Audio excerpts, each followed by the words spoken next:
In the bracha of Slach Lanu, we describe two types of sin, a chet and a pesha, two types of relationships with God, as Avinu, our Father, versus Malkeinu, our King, and two types of forgiveness, slicha, forgiveness, and mechila, pardon.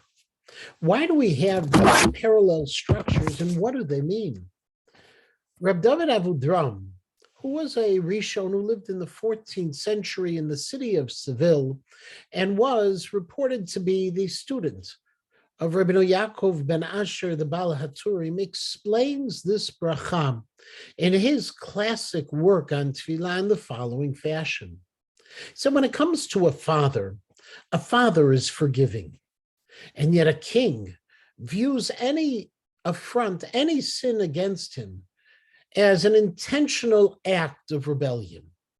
And therefore, when we turn to our Father to ask forgiveness about chata'im, about those sins that were unintentional. Slach lanu avinu ki chatanu, we ask our Father to forgive us completely for those unintentional sins.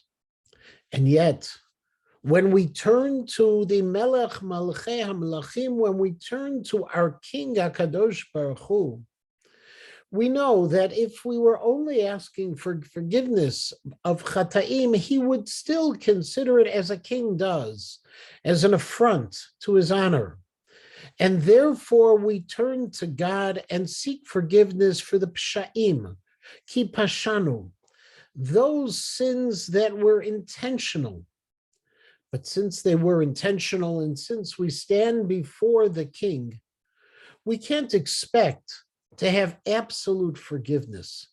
And therefore we plead with the king to pardon those sins, to excuse them even though they were wrong. Slach lanu avinu ki chatanu, our Father, forgive us completely for those unintentional sins. Machalanu malkeinu ki pashanu, and pardon us, our King, for those sins which were intentional, and yet which you have the power to pardon.